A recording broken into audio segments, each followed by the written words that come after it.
Hello, everyone. My name is David Mooney, and I specialise in the PAS and the Trustmark application for companies. And I've been asked to do a short video presentation to try and help you understand this fairly complicated process and to hopefully give you some more information that perhaps is not already out there at the moment. My background is I'm a compliance consultant. I specialise in obtaining PAS and Trustmark for companies. I've done that now for over 80 installers, some of them quite large and actually some of them quite small, and some of them that are brand new and are just wanting to come into this industry. So a vast array of different companies. And my background is in financial services. I do a lot of compliance work for the Financial Conduct Authority, for clients who want to get authorised. And so I suppose I specialise in complicated procedures and trying to understand them and make it easier for you as an installer to become accredited. So the purpose of the video, short presentation, and try and cover as much as I can. And some of your questions that I'm sure that you're already thinking about, some of the more common ones that have been asked over the last year, over the last sort of 14 or 15 months. Now, acquiring PAS and Trustmark, why would you want to do that? Well, there's two quite distinct money-making areas with PAS and Trustmark. One is the Green Home Grants Voucher Scheme that was fairly recently launched by the government to kickstart the economy and to give more work and more business for companies like yourself. And it's taken off really well. A lot of vouchers have now been issued. A lot of installers are now installing under the Green Home Grants. There's another market called ECO, which stands for the Energy Company Obligation. That's a very mature market. It's been going since 2013, and that requires PAS and Trustmark as well. It might be something you've not heard of, and this is something that between myself, Futureproof Skills and the certification project, we can guide you and help you to maybe look at that money-making opportunity as well, if you're interested in it. Now, you're going to hear me mention PAS. Everyone keeps saying PAS, PAS, PAS. What does it stand for? Well, it stands for Publicly Available Specification. And it's a specification, or it's a guidance, quite a lengthy document. There's two of them. And it's for installing energy efficiency measures with a retrofit approach to dwellings. And you're going to hear a lot of terminology that you understand, but you might not be familiar with at the moment. Energy efficiency measure, that just means the boiler, heating controls, insulation, the type of products that you'll be installing at the moment. So don't be scared when you see this terminology. It's just different to what you've perhaps been used to currently working outside of PAS. Trustmark is a government endorsed website, very professional. You can go onto that website now and have a look at it. You'll see the Green Home Grants Voucher Scheme mentioned quite extensively on there. But what it actually is a charter that's laid out, framework, in terms of looking after a customer and making sure that the work's carried out to the right standards and that quality is maintained throughout. It's also got what's called the data warehouse on there. And once you obtain the PAS and you're registered with Trustmark, that's where you lodge the paperwork to trigger the payment so that you then get paid either under ECO or with the Green Home Grants Voucher Scheme. Now, currently, there's three PASs. There is PAS 2030-2017, and that's shortly coming to an end. In other words, on the 1st of July of this year, that will no longer be in existence. So there's a changeover.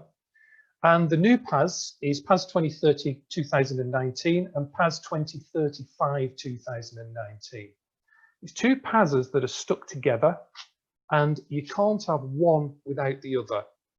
And commonly, I hear people ask me about PAS 2035. Is it the same as PAS 2030-19? To try and simplify it, a retrofit installer, a company like yourself, will be to PAS 2030-2019. That's what the accreditation will say on your certificate. An individual such as a retrofit coordinator and a retrofit assessor, I'll mention a little bit about those later, they would be to PAS 2035, 2019. And so the two are linked together, but you will always be to 2019 with your PAS as an actual installer.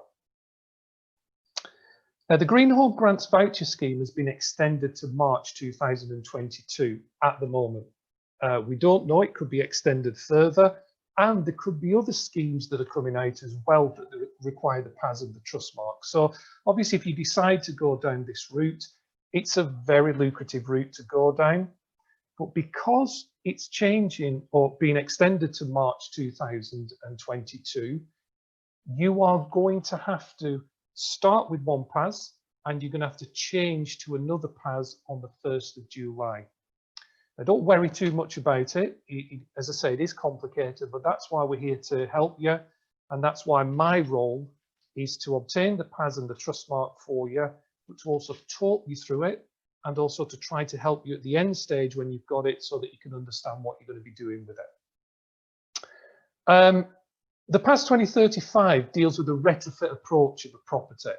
So it's a whole house retrofit approach. It's there to help the customer. It's there to inform the customer much more than they've ever done before. And it'll be your role and it'll be your duty to do that. So you are going to be installing as you normally do, but you're going to find that there's a lot more paperwork that you need to complete. And there's a bit more of an understanding, perhaps more than you used to, that you are going to have to instill into that customer. So let me give you an overview of the process. First of all, you have to approach a UCAS accredited body in order to get the PAS. And there is one company that we are recommending and that I work extremely closely with, and that company is now called the British Assessment Bureau, we sometimes call it BABS, and it was previously called Ocean Certification. Over the last 12, 14 months, all the customers that I've been getting approved, largely or most of them have gone through BABS, and therefore they've got an extremely good working knowledge of the work that I put through to them. So that helps you tremendously because I know what they want, they know what I provide, and so it just makes the journey much simpler, much easier, and dare I say, much quicker. So if you have decided this is something that you want to do, this is going to be the best way to do it. It's a two-stage process. They do a desktop audit, and then within 3 months, they will require to do an on-site inspection. And that's to be able to see that your installers are installing to the required standards. I do the desktop audit for you. It's very comprehensive, but I'll answer all the questions, provide a quality management system that's to the ISO 9001 standards, and basically do everything for you. And so that process is relatively easy. Once you've done the desktop audit, or I've completed that for you, that PAS certificate is issued to you straight away. So you can then start trading and start installing, doing the Green Home Grants Voucher Scheme. But just remember, within that first 3 months, you do still have to do the on-site inspections. Your Trustmark certificate follows around 2 to 3 days after the audit. So you get a nice brand new shiny certificate that you can proudly display. And then within 2 or 3 days, you'll get a license number and you'll appear on that Trustmark. And those are the two things that are required for the Green Home Grants Voucher Scheme and also for ECO. So you're up and running, you can do quotations, you can actually start and develop the work in that sector. Before you start or engage my services, you've got to decide on what measures that you require. A lot of people say to me, David, what are you talking about, a measure? So PAS is split into quite a lot of measures. There's about probably 15 or 16 of them. So I'll give you an example of what I mean. Pitch roof insulation is measure B10. Loft insulation is measure B9. Heating controls, which is fairly popular because that's covered in the Green Home Grants, that's measure C5, and so on. So there's quite a few measures. Some of my current installers choose one measure, but approximately, or on average, I would say 3 to 5 measures is more common, particularly if you want to take advantage of all the different areas. But if you only concentrate on loft insulation, then you just want the one measure. But energy efficiency doors and windows, that's a popular one. That's measure B3. So if you want to do that, then that suddenly becomes 2 measures. So that's something you do need to think about and consider. All I'm going to require from you is just a few simple things. Your company accounts, for example, or latest bank statements, company insurance policy. You're going to need a waste carrier's license. That's an upper tier one. And even though at the moment you may not have one, you will require it for the application. But one area that you are going to have to consider is the qualifications of your installers. This comes up a lot. So you may already have the qualifications required, but if not, an MVQ qualification is required from the 1st of July to operate under the PAS 2030-19 and the PAS 2035-19 standards. So if your installers do not have that qualification, don't panic. It's very, very easy to book onto a training course. And you're looking at 2 areas, an MVQ level 2 in insulation and building treatments, or a general dry lining and plastering MVQ for certain of the insulation measures is also acceptable. We can help you with companies in terms of going on to those MVQ courses. And again, it's as simple as this. Whatever you're installing, you'll get the MVQ, but it'll have a pathway for that measure that you're installing. So say, for example, it's loft insulation. Loft insulation is pathway 3. And if it was cavity wall insulation, it's pathway 2, and so on. So you'll have that certificate, but it will be specific to those measures that you're installing. And that qualification is for life. You don't have to renew it every 12 months. The PAS, you do renew every 12 months. So that isn't something for life. That is something that you will need to obviously keep doing each year, assuming that you want to continue with that PAS and want to continue in that marketplace. Now, for an application, you only need to have a contractor booked onto the training course. They don't need to have completed it. A level 2 normally takes anywhere from 4 to 8 weeks to complete. And of course, they understand that. So if the auditor, if BABS sees that you've got an installer booked on the training course, that is sufficient to obtain the PAS. Obviously, you do need to get that qualification before you can install though. And you can subcontract.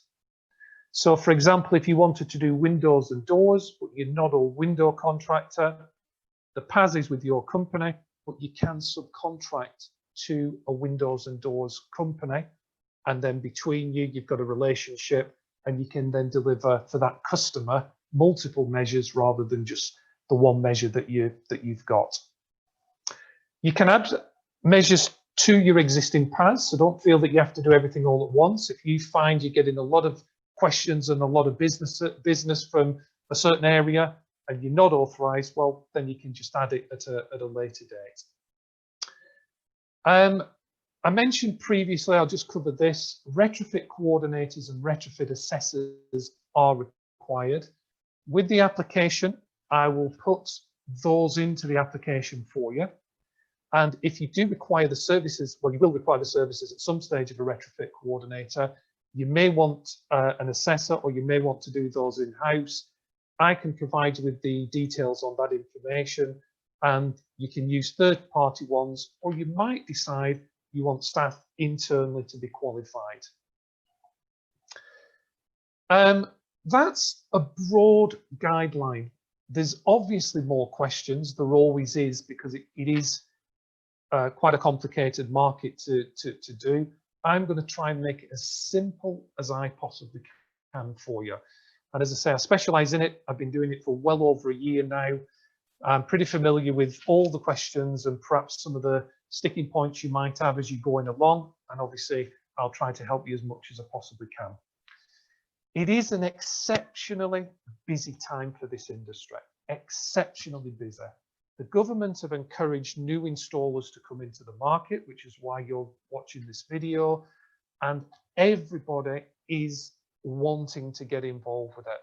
So if you've decided it's something that you want to do, don't delay. You've got a great opportunity with Futureproof Skills. You've got all the required components that you need to get authorized quickly, professionally, and get you up and running, ready for obviously earning money in your business. So hopefully the video has been of a help to you. Hopefully I'm going to hear from you sometime soon, and we look forward to welcoming you on board with Futureproof. Thanks very much.